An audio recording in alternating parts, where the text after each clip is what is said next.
of people have not accepted the fact that we live to die. The only thing that we're promised is death. I just, you know. That's the guarantee. We're guaranteed to live to die. You know, sometimes I hate the gift of it. Right. Because I see so. 1,000%.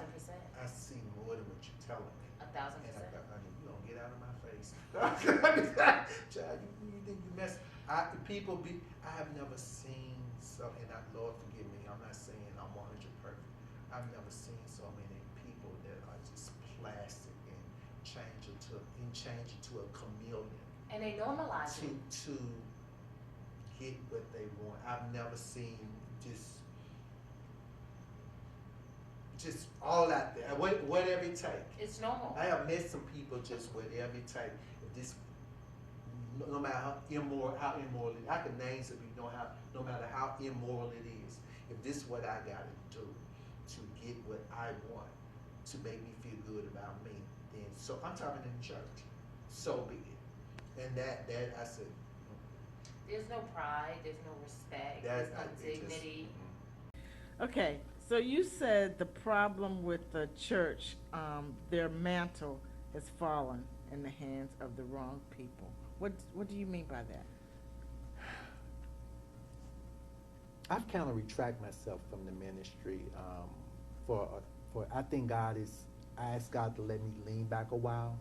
These interviews that I'm doing, I'm hoping that I'm opening the eyes of and answering the questions of what people are wondering. When my aunt, because when the caravans were alive, right. the anointing move of God was stronger, the conviction, the healing of the bodies. I've even heard back in the 60s, 50s, 60s, and 70s, people were coming back from the dead. Miracles were happening. Right.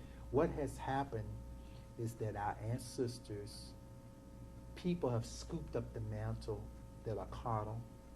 They're not of God. Right. And that's why we're not seeing the manifestations of God's power. That's why I fight so hard to keep my aunt's legacy in my power. That I won't let these people take her power and transfer it over to witchery or for for money or exploitation. Because like me going back to the Lord was, I was saying about the G. Powson thing. Deep down inside, I have to be honest. I do believe God wanted me to go back and help him. I know He did. Yeah. And I told him I didn't want to. And so. But the conflict of it was, Daisy, was that I knew that it's really his nephew. He's too jealous and intimidated by me. Yeah.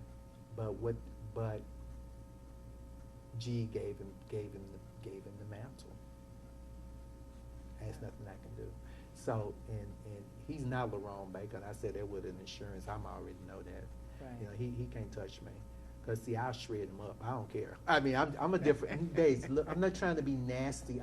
Right. I am a no nonsense person. I'm a spiritual minded person. Right. So I came out of my aunt. My aunt made the caravans. Yeah. You see what I'm saying? So I'm not a duplicate or emulate of someone trying to be something they're not. That's what people don't understand about me. Yeah. When they somebody wrote an article up on me about 5 or 6 years ago, and they say I'm the last of a tree of traditional, and I come out of the woman that made the caravan. So you have to understand how I function. I'm not trying to fit in because I am who I am. Right. You know what I'm saying? I know what it's about. And I remember when I hate to say it, but I had a powerful, very renowned radio announcer contact me some years ago. And she said to me, she said, those people in that gospel industry are afraid of you. And she probably was right. She said they are so scared of you. She said because you just keep it straight. She said, especially those men. So she said they know you lay down the law, they can't lay with you. Right. And that's what they're doing. See, they're really, really, really afraid of you. Because I remember when I went to the Gospel STELLA Awards in 2011. I don't know if I should say this because I'm not really trying to befriend anybody. But in 2011, I don't know if I should say this, because I really have never given Kirk Franklin or Donna McClurkin them a chance, because I never really tried to go in the circle of a lot of them. Right. But that time in my spirit, I thought I kind of wanted to meet Donna and Kirk and take a picture with them and try to get to know them. Right. But when I didn't go to them and try, because Kirk was kind of over a little bit and Donna was, but they knew I was there. Yeah. And what happened was, I could tell when they noticed I could tell the reaction was they clammed up. And I remember Donnie, he kept trying to sing, but he kept looking, Trying to see. Yes, and Kirk Franklin, he saw me turn his head real quick. Then one of the gospel artists, if you go to a TV taping, they, in between takes, you have 5 or 10 minutes before they change the set on stage. One of the male gospel singers, I don't want to call his name out, he actually stood on stage and just stared in my face for like nonstop for 10 minutes. And I'm like, why are you staring at me? Right. And I'm like, can't you see these people got to know that you and what he was just in between takes, he just was staring in my face. Wow. And I'm like, why is this boy? And I had to actually look away. Wow.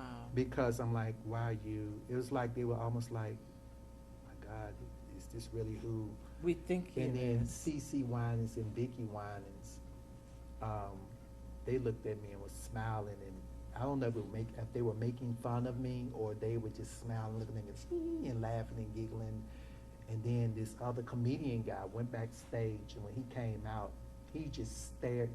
I think they Was told you. I was in the building, and I'm like, what in the world Is going on? Is going on? Right. And I remember when I had the camera stayed on because I had my white fur coat on, and when and they taped, they were all over me. The cameras were, but when it came out on TV, you could tell they edited it down to where they couldn't see me in the audience. I said, wow, what is going on? Yeah. And a friend of mine, she had already told me what I guess was being generated in the industry, but I think it manifested when I went to the STELLA Awards. I'm like, God, what's going on? Yeah. And God, and I don't know what I've done, because all I'm doing is telling the truth.